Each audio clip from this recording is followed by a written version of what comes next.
കൊലോസ്യർക്ക് എഴുതിയ ലേഖനം. കൊലോസ്യർ അധ്യായം 1. ദൈവേഷ്ടത്താൽ ക്രിസ്തുയേശുവിന്റെ അപ്പോസ്തലനായ പൗലോസും ക്രിസ്തുവിൽ നമ്മുടെ സഹോദരനായ തിമോഥിയോസും ആശംസകൾ അയക്കുന്നു. ക്രിസ്തുവിൽ വിശ്വസ്ത സഹോദരരായ കൊലോസ്യയിലെ ദൈവത്തിന്റെ വിശുദ്ധ ജനങ്ങൾക്ക് നമ്മുടെ പിതാവായ ദൈവത്തിന്റെ കൃപയും സമാധാനവും.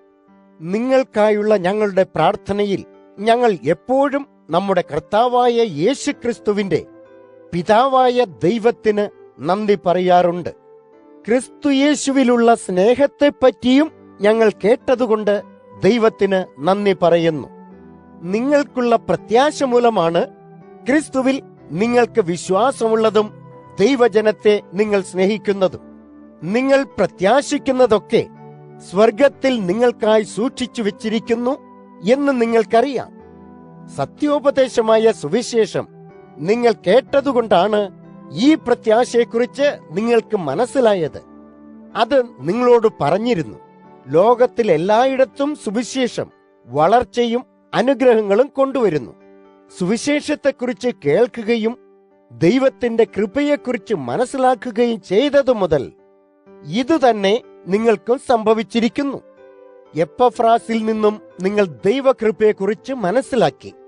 എപ്പഫ്രാസ് ഞങ്ങളോടൊപ്പം പ്രവർത്തിക്കുന്നു. ഞങ്ങൾ അവനെ സ്നേഹിക്കുകയും ചെയ്യുന്നു. അവൻ ഞങ്ങൾക്കു വേണ്ടി ക്രിസ്തുവിന്റെ വിശ്വസ്തനായ ദാസനാണ്. പരിശുദ്ധാത്മാവിന് നിങ്ങളോടുള്ള സ്നേഹത്തെക്കുറിച്ചും എപ്പഫ്രാസ് ഞങ്ങളോട് പറഞ്ഞു. ഈ കാര്യങ്ങൾ കേട്ട ദിവസം മുതൽ ഞങ്ങൾ നിങ്ങൾക്ക് വേണ്ടി പ്രാർത്ഥിക്കുന്നത് തുടർന്നു. ദൈവം ആഗ്രഹിക്കുന്ന കാര്യങ്ങൾ നിങ്ങൾ വ്യക്തമായും അറിയുന്നതിന് നിങ്ങളുടെ അറിവോടൊപ്പം നിങ്ങൾക്ക് ആത്മീയ കാര്യങ്ങളിൽ വലിയ ജ്ഞാനവും മനസ്സിലാക്കാനുള്ള കഴിവും ഉണ്ടാകുന്നതിന്, കർത്താവിന് ആദരവും അവനെ സകലവിധത്തിലും പ്രീതിപ്പെടുത്തുന്നതുമായ ഒരു ജീവിതം നയിക്കാൻ ഈ കാര്യങ്ങൾ നിങ്ങൾ ഉപയോഗപ്പെടുത്തുന്നതിന്, നിങ്ങൾ എല്ലാ നന്മകളും ചെയ്ത് ദൈവത്തെക്കുറിച്ചുള്ള അറിവിൽ വളരുന്നതിന്, ദൈവം തന്റെ മഹാശക്തിയാൽ നിങ്ങളെ ശക്തിപ്പെടുത്തും. പ്രശ്നങ്ങൾ വരുമ്പോൾ ദൈവത്തെ ഉപേക്ഷിക്കാതെ ശാന്തരും സന്തോഷവാന്മാരും ആകാൻ തക്ക തരത്തിൽ ദൈവം നിങ്ങളെ ശക്തിപ്പെടുത്തും. ഞങ്ങൾ നിങ്ങൾക്ക് വേണ്ടി പ്രാർത്ഥിക്കുന്നത് ഈ കാര്യങ്ങൾക്കാണ്. അപ്പോൾ നിങ്ങൾക്ക് പിതാവിന് നന്ദി പറയാം. അവൻ നിങ്ങൾക്ക് വേണ്ടി ഒരുക്കി വച്ചിരിക്കുന്ന കാര്യങ്ങൾ കിട്ടാൻ ദൈവം നിങ്ങളെ പ്രാപ്തരാക്കി. പ്രകാശത്തിൽ ജീവിക്കുന്ന തന്റെ എല്ലാ ജനങ്ങൾക്കും വേണ്ടി ഈ കാര്യങ്ങളെല്ലാം ഒരുക്കി വച്ചിട്ടുണ്ട്. ഇരുളിന്റെ ശക്തിയിൽ നിന്നും ദൈവം നമ്മളെ സ്വതന്ത്രരാക്കി തന്റെ പ്രിയപ്പെട്ട പുത്രന്റെ സാമ്രാജ്യത്തിലേക്ക് നമ്മെ കൊണ്ടുവന്നു. ആ പുത്രൻ നമ്മുടെ പാപങ്ങൾക്ക് പരിഹാരം ചെയ്തു. നമുക്ക് നമ്മുടെ പാപങ്ങളിൽ നിന്നും അവൻ മോചനം കൊണ്ടുവന്നു. ഒരുവനും ദൈവത്തെ കാണാൻ സാധിക്കയില്ല. എന്നാൽ യേശു കൃത്യമായും ദൈവത്തെ പോലെ തന്നെയാണ്. നിർമ്മിക്കപ്പെട്ടിരിക്കുന്ന എല്ലാ കാര്യങ്ങളെയും ഭരിക്കുന്നത് യേശുവാണ്. യേശുവിന്റെ അധികാരത്തിൽ നിന്നും മെനഞ്ഞെടുക്കപ്പെട്ടതാണ് സമസ്ത സൃഷ്ടികളും. ആകാശത്തിലും ഭൂമിയിലുള്ളതും ഗോചരവും അഗോചരവുമായതും, ശക്തിയും അധികാരങ്ങളും പ്രഭുക്കന്മാരും ഭരണാധികാരികളും അടക്കമുള്ള എല്ലാ സമസ്ത വസ്തുക്കളും അവനിലൂടെ അവനായി സൃഷ്ടിക്കപ്പെട്ടിരിക്കുന്നു. എന്തെങ്കിലും ഉണ്ടാകുന്നതിന് മുമ്പ് ക്രിസ്തു ഉണ്ടായിരുന്നു. എല്ലാം തുടർന്നു പോകുന്നതും അവനാൽ തന്നെ. ശരീരത്തിന്റെ തലയാണ് ക്രിസ്തു. ശരീരമാകട്ടെ അവന്റെ സഭയും. എല്ലാം അവനിൽ നിന്ന് വരുന്നു. അവനാണ് മരണത്തിൽ നിന്ന് ഉയർത്തെഴുന്നേറ്റ കർത്താവ്. അതുകൊണ്ട് സർവത്തിലും അവൻ പ്രധാനിയുമാണ്. തന്റെ എല്ലാ പൂർണ്ണതയോടും കൂടി ക്രിസ്തുവിൽ ജീവിക്കാൻ ദൈവം ഇഷ്ടപ്പെട്ടു. അതുകൊണ്ട് എല്ലാ കാര്യത്തിലും കർത്താവ് സർവഭൂമിയിലുള്ളതും ആകാശത്തിലുള്ളതുമായ എല്ലാം ക്രിസ്തുവിൽ കൂടി തന്നിൽ പൊരുത്തപ്പെടുത്താൻ ദൈവം ഇഷ്ടപ്പെട്ടു. കുരിശിലെ ക്രിസ്തുവിന്റെ രക്തത്താൽ ദൈവം സമാധാനം നിലനിർത്തി. ഒരു കാലത്ത് നിങ്ങൾ ദൈവത്തിൽ നിന്ന് അകന്നിരുന്നു. നിങ്ങൾ ചെയ്ത ദുഷ്കൃത്യങ്ങൾ ദൈവത്തിനെതിരായിരുന്നതുകൊണ്ട് നിങ്ങൾ ഉള്ളുകൊണ്ട് ദൈവത്തിന്റെ എതിരാളികളായിരുന്നു. എന്നാൽ ഇപ്പോൾ ക്രിസ്തു നിങ്ങളെ വീണ്ടും ദൈവത്തിന്റെ സ്നേഹിതരാക്കിയിരിക്കുന്നു. അവൻ തന്റെ ഭൗമിക ശരീരത്തിലായിരുന്നപ്പോൾ തന്റെ മരണം വഴി അവൻ ഇത് ചെയ്തു. നിങ്ങളെ ദൈവമുമ്പാകെ കൊണ്ടുവരുന്നതിനായാണ് ക്രിസ്തു ഇത് ചെയ്തത്. ദൈവം നിങ്ങളിൽ കുറ്റകരമായ ഒന്നും കണ്ടെത്താതിരിക്കത്തക്കവണ്ണം വിശുദ്ധരും കുറ്റമറ്റവരുമായി ക്രിസ്തു നിങ്ങളെ ദൈവമുമ്പാകെ കൊണ്ടുവരും. നിങ്ങൾ കേട്ട സുവിശേഷം തുടർന്ന് നിങ്ങൾ വിശ്വസിക്കുകയാണെങ്കിൽ ക്രിസ്തു നിങ്ങൾക്കു വേണ്ടി ഇത് ചെയ്യും. നിങ്ങൾ നിങ്ങളുടെ വിശ്വാസത്തിൽ ഉറപ്പും സ്ഥിരതയും ഉള്ളവരായിരിക്കുവിൻ. സുവിശേഷം നൽകപ്പെട്ടിരിക്കുന്ന പ്രത്യാശയിൽ നിന്നും നിങ്ങൾ മാറരുത്. ലോകത്തെല്ലായിടത്തുമുള്ള ജനങ്ങളോട് പറഞ്ഞിരിക്കുന്ന ഇതേ സുവിശേഷത്തിൽ തുടർന്ന് വിശ്വസിക്കുക. ഈ സുവിശേഷത്തിന്റെ സേവകനാണ് പൗലോസായ ഞാൻ. നിങ്ങൾക്ക് വേണ്ടിയുള്ള എന്റെ കഷ്ടങ്ങളിൽ ഞാൻ സന്തോഷിക്കുന്നു. ക്രിസ്തുവിന്റെ ശരീരമായ സഭ വഴി ഇനിയും ക്രിസ്തു ഏറെ സഹിക്കും. സഹിക്കുന്നതിനുള്ള എന്റെ ഭാഗം ഞാൻ സ്വീകരിക്കുന്നു. ഈ കഷ്ടങ്ങൾ ഞാൻ എന്റെ ഈ ഭൗതിക ശരീരത്തിൽ ഏൽക്കും. അവന്റെ ശരീരമായ സഭയ്ക്കു വേണ്ടി ഞാൻ സഹിക്കും. ദൈവം എനിക്കൊരു പ്രത്യേക ജോലി തന്നതുകൊണ്ട് ഞാൻ സഭയുടെ ഒരു ശുശ്രൂഷകനായി ഈ പ്രവൃത്തി നിങ്ങളെ സഹായിക്കുന്നു. ദൈവത്തിന്റെ ഉപദേശം പൂർണ്ണമായി പറയുകയാണ് എന്റെ ജോലി. കാലത്തിന്റെ ആരംഭം മുതൽ മറഞ്ഞിരുന്ന സത്യങ്ങളാണ് ഈ ഉപദേശം. എല്ലാ ജനങ്ങളിൽ നിന്നും ഈ സത്യം മറച്ചുവെക്കപ്പെട്ടിരിക്കുന്നു. എന്നാൽ ഇപ്പോൾ ഈ രഹസ്യ സത്യം ദൈവത്തിന്റെ വിശുദ്ധ ജനത്തിന് വെളിവാക്കിയിരിക്കുന്നു. വിലപിടിച്ചതും മഹത്വപൂർണവുമായ ആ സത്യം അവരെ അറിയിക്കാൻ ദൈവം തീരുമാനിച്ചു. എല്ലാവർക്കുമുള്ളതാകുന്നു മഹത്തായ ആ സത്യം. നിങ്ങളിലുള്ള ക്രിസ്തു തന്നെയാണ് ആ സത്യം. മഹത്വത്തിനായുള്ള നമ്മുടെ ഏക പ്രതീക്ഷയാണ് അവൻ.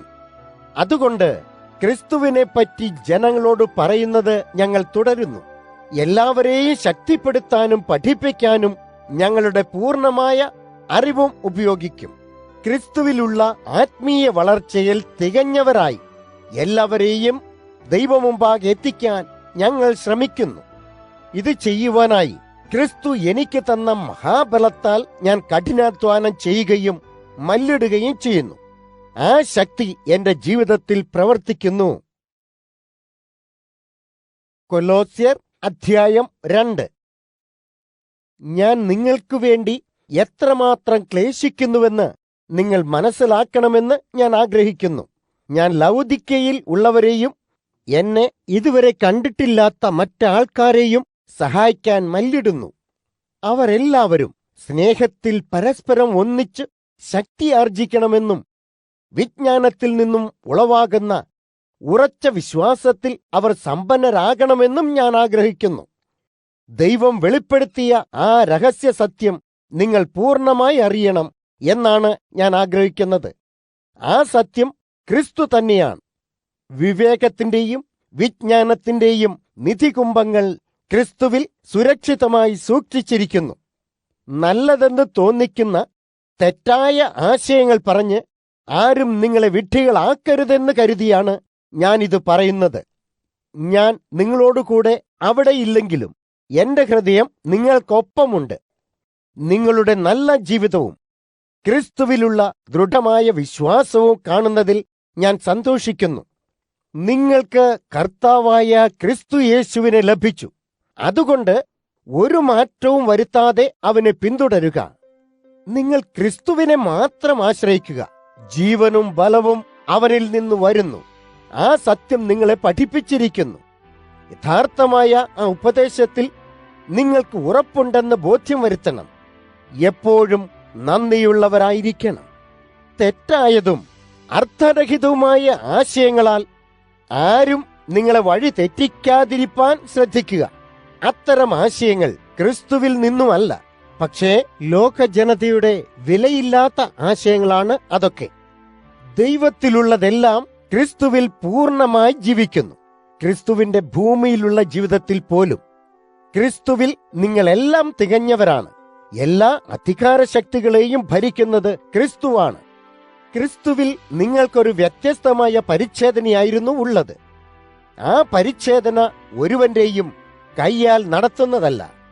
നിങ്ങളുടെ പാപം നിറഞ്ഞ സ്വയത്തിൽ നിന്നും നിങ്ങളെ സ്വതന്ത്രരാക്കി എന്നതാണ് ഞാൻ ഉദ്ദേശിക്കുന്നത്. അതാണ് ക്രിസ്തു നൽകുന്ന പരിച്ഛേദന. നിങ്ങൾ സ്നാനപ്പെട്ടപ്പോൾ ക്രിസ്തുവിനോടൊപ്പം നിങ്ങളെയും സംസ്കരിച്ചു. അതുമാത്രമല്ല, നിങ്ങളുടെ ദൈവത്തിന്റെ ശക്തിയിലുള്ള വിശ്വാസം വഴി ക്രിസ്തുവിനോടുകൂടി ആ സ്നാനത്താൽ നിങ്ങളെയും ഉയർപ്പിച്ചു. ക്രിസ്തുവിനെ മരണത്തിൽ നിന്നും ഉയർത്തിയതുവഴി ദൈവത്തിന്റെ ശക്തി സ്പഷ്ടമാക്കപ്പെട്ടു. നിങ്ങളുടെ പാപം കൊണ്ടും നിങ്ങളുടെ പാപം നിറഞ്ഞ സ്വയത്തിന്റെ ശക്തിയിൽ നിന്നും മോചിതരാകാതിരുന്നതുകൊണ്ടും നിങ്ങൾ മരിച്ചു. എന്നാൽ ദൈവം ക്രിസ്തുവിനോടൊപ്പം നിങ്ങളെയും ജീവിപ്പിച്ചു. ദൈവം നമ്മുടെ എല്ലാ പാപങ്ങളും ക്ഷമിച്ചു.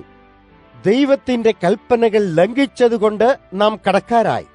നാം പിന്തുടരുന്നതിൽ വീഴ്ച വരുത്തിയ എല്ലാ ചട്ടങ്ങളും ആ കടത്തിൽ ചേർത്തിട്ടുണ്ട്. എന്നാൽ ദൈവം നമ്മളോട് പൊറുത്തു. ആ കടങ്ങളെല്ലാം കുരിശിൽ തറച്ചു. ദൈവം എല്ലാ ആത്മീയ അധികാരങ്ങളെയും ശക്തികളെയും പരാജയപ്പെടുത്തി. കുരിശുകൊണ്ട് ദൈവം വിജയം നേടിയെടുത്ത് ആ അധികാരികളെയും ശക്തികളെയും തോൽപ്പിച്ചു. അവർ ശക്തിഹീനരെന്ന് ദൈവം ലോകത്തിന് കാണിച്ചു കൊടുത്തു. തിന്നുകയോ കുടിക്കുകയോ അല്ലെങ്കിൽ യഹൂദരുടെ ആചാരക്രമങ്ങളെയോ കുറിച്ച് നിങ്ങളുടെ മേൽ ചട്ടങ്ങൾ അടിച്ചേൽപ്പിക്കുവാൻ ആരെയും അനുവദിക്കാതിരിക്കുക. ഉത്സവങ്ങൾ, ചന്ദ്രോത്സവങ്ങൾ, ശബത്തുകൾ, മുൻകാലങ്ങളിൽ ഈ കാര്യങ്ങൾ അത്രയും വരുവാനിരിക്കുന്ന കാര്യങ്ങളുടെ ഒരു നിഴലായിരുന്നു. എന്നാൽ വന്നുകൊണ്ടിരിക്കുന്ന പുതിയ കാര്യങ്ങൾ ക്രിസ്തുവിൽ കണ്ടെത്തി. ദൂതന്മാരെ ആരാധിക്കുന്നതിലും വിനീതരാണെന്ന് നടിക്കുന്നതിലും ചില ആൾക്കാർ അവർക്ക് കിട്ടിയ ദർശനങ്ങളെക്കുറിച്ച് എപ്പോഴും പറയുന്നു. ഈ കാര്യങ്ങൾ ചെയ്യാത്തതുകൊണ്ട് നിങ്ങൾ തെറ്റുകാരാണെന്ന് പറയുവാൻ അത്തരം ആൾക്കാരെ അനുവദിക്കാതിരിക്കുക. അവരിലാകെ മന്ദൻ അഹംഭാവമാണ്. കാരണം ദൈവിക ചിന്തകൾക്ക് പകരം ജഡീക ചിന്തകളാണ് അവരുടേത്. അവർ അവരെ തന്നെ തലയായ ക്രിസ്തുവിന് കീഴ്പ്പെടുത്തുന്നില്ല.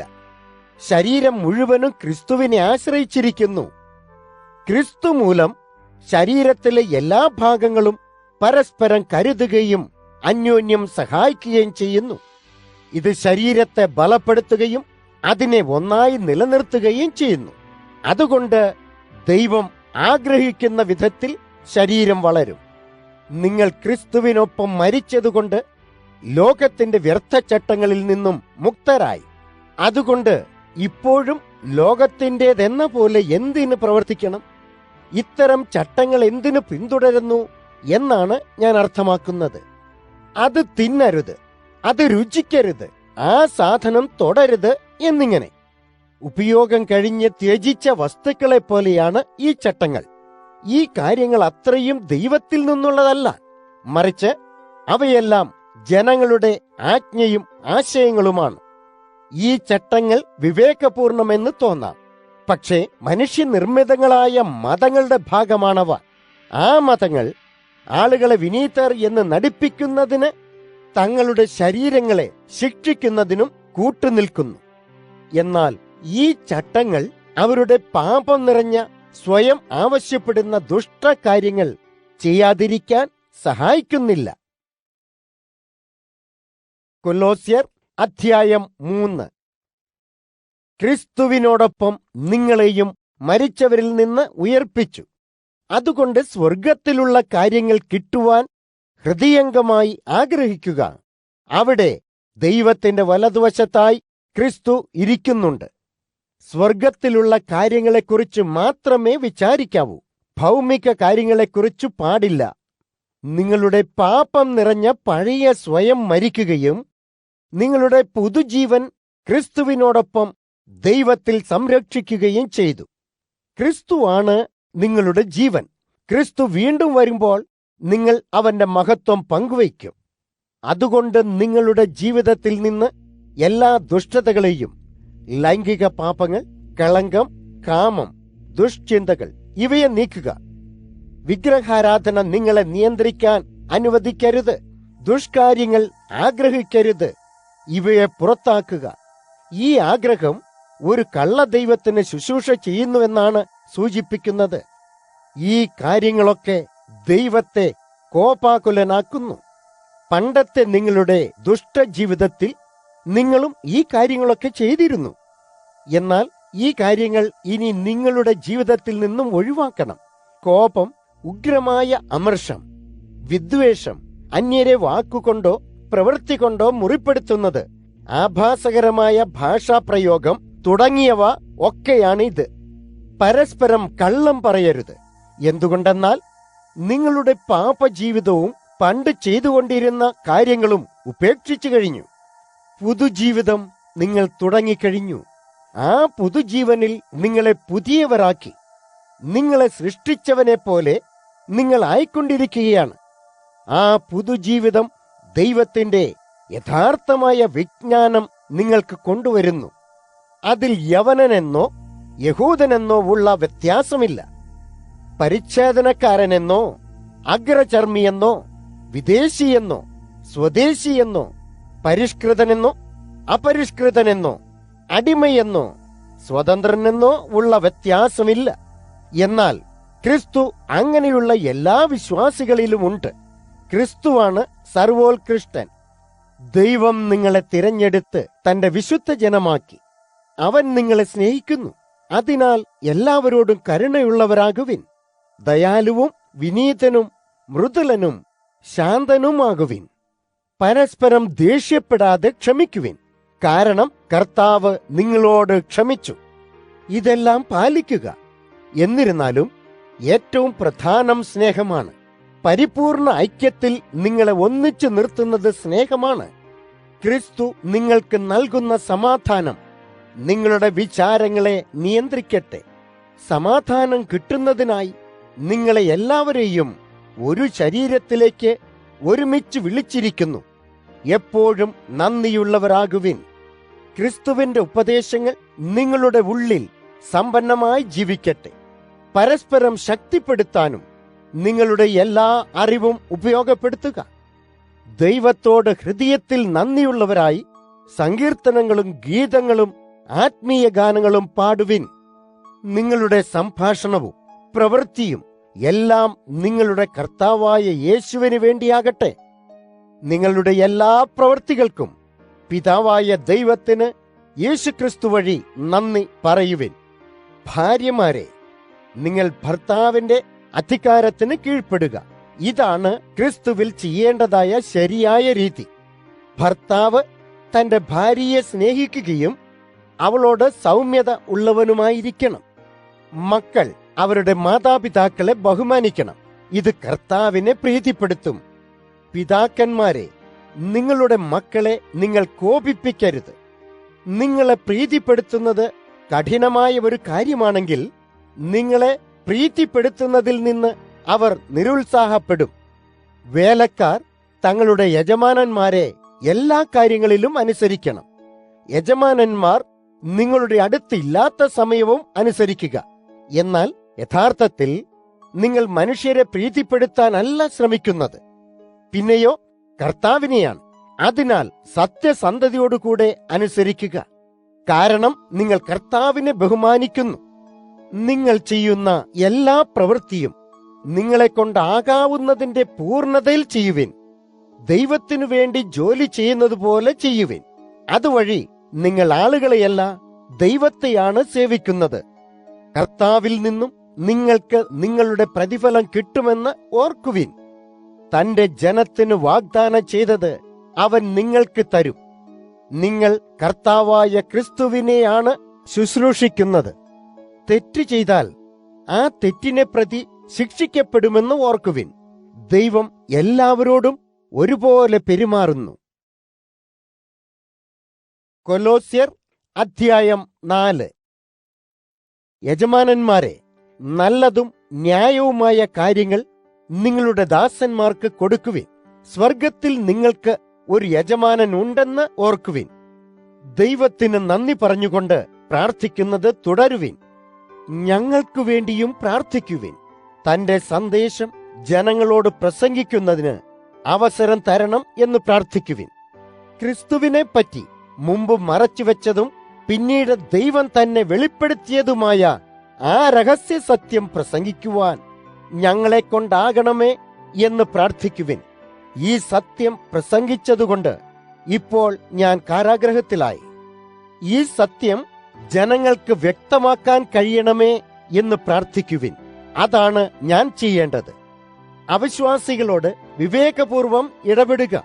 നിങ്ങളുടെ സമയത്തെ നിങ്ങളെക്കൊണ്ടാകും പോലെ ഏറ്റവും നല്ല രീതിയിൽ ചെലവഴിക്കുക. സംസാരിക്കുമ്പോൾ എപ്പോഴും ദയയോടും വിവേകത്തോടും കൂടെ സംസാരിക്കുക. അപ്പോൾ നിങ്ങൾക്ക് എല്ലാവരോടും പറയേണ്ടതുപോലെ ഉത്തരങ്ങൾ പറയുവാൻ സാധിക്കും. ക്രിസ്തുവിൽ എന്റെ പ്രിയ സഹോദരനാണ് തിഹിക്കോസ്. അവൻ കർത്താവിൽ എന്റെ വിശ്വസ്ത ശുശ്രൂഷകനും ദാസനുമാണ്. എനിക്ക് സംഭവിച്ചുകൊണ്ടിരിക്കുന്ന കാര്യങ്ങളെല്ലാം അവൻ നിങ്ങളോട് പറയും. അതുകൊണ്ടാണ് ഞാൻ അവനെ അയക്കുന്നത്. ഞാൻ എങ്ങനെയാണെന്ന് നിങ്ങൾ അറിയണമെന്ന് ഞാൻ ആഗ്രഹിക്കുന്നു. നിങ്ങളെ പ്രോത്സാഹിപ്പിക്കുവാൻ ഞാൻ അവനെ അയക്കുന്നു. ക്രിസ്തുവിൽ വിശ്വസ്തനും പ്രിയ സഹോദരനുമായ ഒനേസിമോസിനൊപ്പം ഞാൻ അവനെ അയക്കുന്നു. അവൻ നിങ്ങളുടെ കൂട്ടത്തിൽ നിന്നുള്ളവനാണ്. ഇവിടെ സംഭവിച്ചതെല്ലാം തിഹിക്കോസും ഒനേസിമോസും പറയും. എന്നോടൊപ്പമുള്ള തടവുകാരനായ അരിസ്തർഹോസും നിങ്ങളെ അഭിവാദ്യം ചെയ്യുന്നു. മർക്കോസിന്റെ മച്ചുനനായ ബർണബാസും നിങ്ങളെ വന്ദനം ചെയ്യുന്നു. മർക്കോസിന് എന്തു ചെയ്തു കൊടുക്കണമെന്ന് ഞാൻ നിങ്ങളോട് നേരത്തെ പറഞ്ഞിട്ടുണ്ട്. അവൻ വരികയാണെങ്കിൽ അവനെ സ്വീകരിക്കുക. യേശു എന്ന പേരിലും വിളിക്കുന്ന യുസ്തോസും നിങ്ങളെ അഭിവാദനം ചെയ്യുന്നു. ഇവരാണ് ദൈവരാജ്യത്തിനായി എനിക്കൊപ്പം പ്രവർത്തിക്കുന്ന യഹൂദർ. അവർ എനിക്കൊരു ആശ്വാസമാണ്. നിങ്ങളുടെ ഇടയിൽ നിന്നുള്ള ക്രിസ്തുവിന്റെ ദാസനായ എപ്പഫ്രാസും നിങ്ങളെ അഭിവാദനം ചെയ്യുന്നു. അവൻ നിങ്ങൾക്കു വേണ്ടി എപ്പോഴും പ്രാർത്ഥിക്കുന്നു. ആത്മീയ പക്വതയെത്തി ദൈവം നിങ്ങൾക്കു വേണ്ടി ആഗ്രഹിക്കുന്നതെല്ലാം നിങ്ങൾക്കുണ്ടാകുവാനാണ് അവൻ പ്രാർത്ഥിക്കുന്നത്. അവൻ ലവുദിക്യയിലെയും ഹിയറപ്പൊലിയിലെയും ജനങ്ങൾക്കു വേണ്ടിയും നിങ്ങൾക്കു വേണ്ടിയും കഠിനമായി യത്നിച്ചു എന്നെനിക്കറിയാം. വൈദ്യനും ജനങ്ങളുടെ സുഹൃത്തുമായ ലൂക്കോസും ദേമാസും നിങ്ങളെ വന്ദനം ചെയ്യുന്നു. ലവുദിക്കയിലെ സഹോദരങ്ങളെ വന്ദനം ചെയ്യുക. നുംഫയ്ക്കും അവളുടെ വീട്ടിൽ കൂടുന്ന സഭയ്ക്കും വന്ദനം പറയുക. ഈ കത്ത് നിങ്ങളുടെ ഇടയിൽ വായിച്ചു കഴിഞ്ഞതിനു ശേഷം ലവുദിക്കയിലെ സഭയിലും വായിച്ചു എന്ന് ഉറപ്പുവരുത്തുക. ലവുദിക്കയിലേക്ക് അയച്ച കത്ത് നിങ്ങളും വായിക്കുക. ദൈവം നിനക്ക് തന്ന ജോലി ചെയ്യുന്നതിൽ തീർച്ച ഉണ്ടാകണമെന്ന് അർഹിപ്പോസിനോട് പറയുക. ഞാൻ പൗലോസ് ഇത് എന്റെ കൈകൊണ്ട് തന്നെ എഴുതി നിങ്ങൾക്ക് ഞാൻ വന്ദനം പറയുന്നു. ഞാൻ തടവിലാണെന്ന് ഓർക്കുവിൻ. ദൈവത്തിന്റെ കൃപ നിങ്ങളോടുകൂടെ ഉണ്ടായിരിക്കട്ടെ.